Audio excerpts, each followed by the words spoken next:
আসসালামু আলাইকুম everyone, welcome back to my channel. আজকে আমি আপনাদের সাথে শেয়ার করব মুসুর ডালের মুড়িকণ্ঠ। আমরা সবাই তো মুগ ডালের মুড়িকণ্ঠ মাছের মাথা দিয়ে করে থাকি, কিন্তু মুসুরের ডাল দিয়ে আপনি একবার এইভাবে মুড়িকণ্ঠ বানিয়ে রান্না করে খেয়ে দেখবেন, কতটা সুস্বাদু আপনি নিজেও অবাক হয়ে যাবেন। আপনি নিজে রান্না করে, এখানে আমি একটি কড়াইতে পরিমাণ মতো রান্নার রেগুলার তেল দিয়ে দিয়েছি। এতে অ্যাড করে দিয়েছি পরিমাণ মতো পেঁয়াজ এবং 2-3টা কাঁচামরিচ কেটে দিয়ে আমি একটু বেজে নিয়েছি। বেজে নিয়ে এতে অ্যাড করে দিয়েছি 1 চামচ মরিচের গুঁড়ো এবং 1.5 চামচ আদা রসুন বাটা দিয়ে আমি মশলাগুলোকে একটু তেলের মধ্যে ভালো করে ভেজে নেব, যাতে করে মশলাগুলোর স্মেলটা চলে যায়। ততক্ষণ পর্যন্ত আমি ভেজে নেব। এরপর এতে অ্যাড করে দিয়েছি আমি পরিমাণ মতো হলুদ, এরপর পরিমাণ মতো লবণ দিয়ে আমি আর একটু মশলাগুলো ভেজে নেব। মশলাগুলো ভেজে নিয়ে এতে আমি অ্যাড করে দিয়েছি মাছের মাথা। এখানে আমি একটি রুই মাছের মাথা দিয়েছি।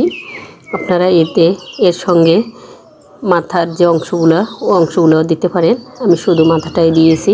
এরপর সামান্য একটু পানি দিয়ে আমি আর একটু নেড়েচেড়ে কষিয়ে নিয়েছি। কষিয়ে নিয়ে এতে পরিমাণ মতো পানি দিয়েছি, যাতে করে মাথাটা আমার ভালো করে রান্না হয়, কষানো হয়, মশলাগুলো মাথার মধ্যে প্রবেশ করে।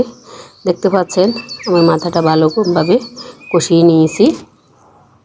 আর এখানে আমি 1.5 কাপ পরিমাণ মুসুর ডাল ভালো করে ধুয়ে পানি ঝরিয়ে রেখে দিয়েছি। এরপর আমি এতে অ্যাড করে দিয়েছি। এখন ডালটা দিয়ে আমি মাথাটার সাথে একটু নেড়েচে নেব। এভাবে আপনি মুসুর ডাল রান্না করে খেয়ে দেখবেন। এই তো দেখতে পাচ্ছেন পানিটা শুকিয়ে গিয়েছে।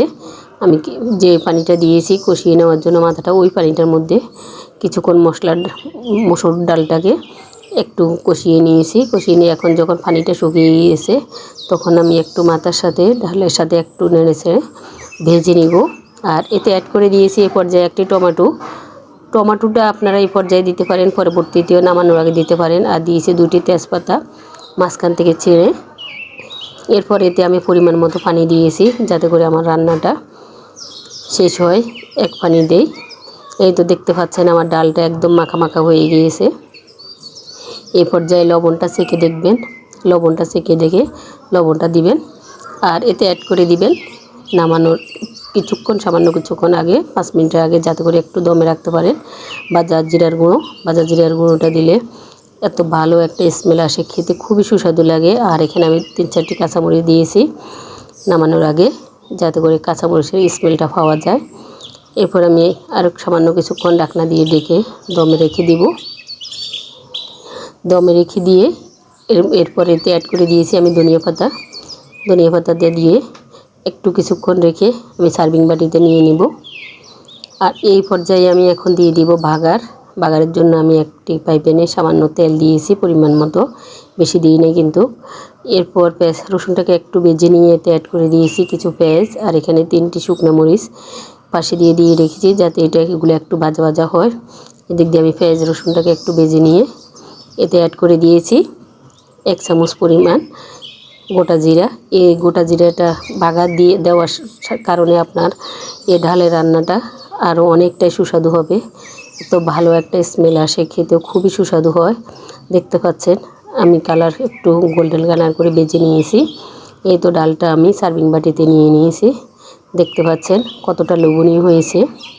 এইভাবে ডাল রান্না করে আপনি ভাত, রুটি, পরোটার সাথে সার্ভ করতে পারেন।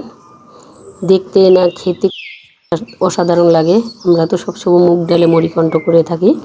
আপনি একবার এইভাবে মুসুর ডালের মুড়িকণ্ঠ করে খেয়ে দেখবেন, আপনি নিজে রান্না করে নিজে অবাক হয়ে যাবেন কতটা সুস্বাদু হয় এই মুসুর ডাল রান্নাটা।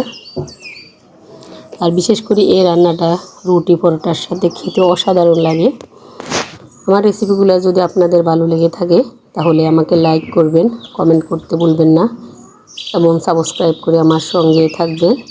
সাবস্ক্রাইব করে দিলে কি হবে, আমি কোনো ভিডিও আপলোড দেওয়ার সঙ্গে সঙ্গে আপনাদের কাছে নোটিফিকেশন পৌঁছে যাবে। আজকের মতো এখানেই বিদায় নিলাম। আল্লাহ হাফেজ।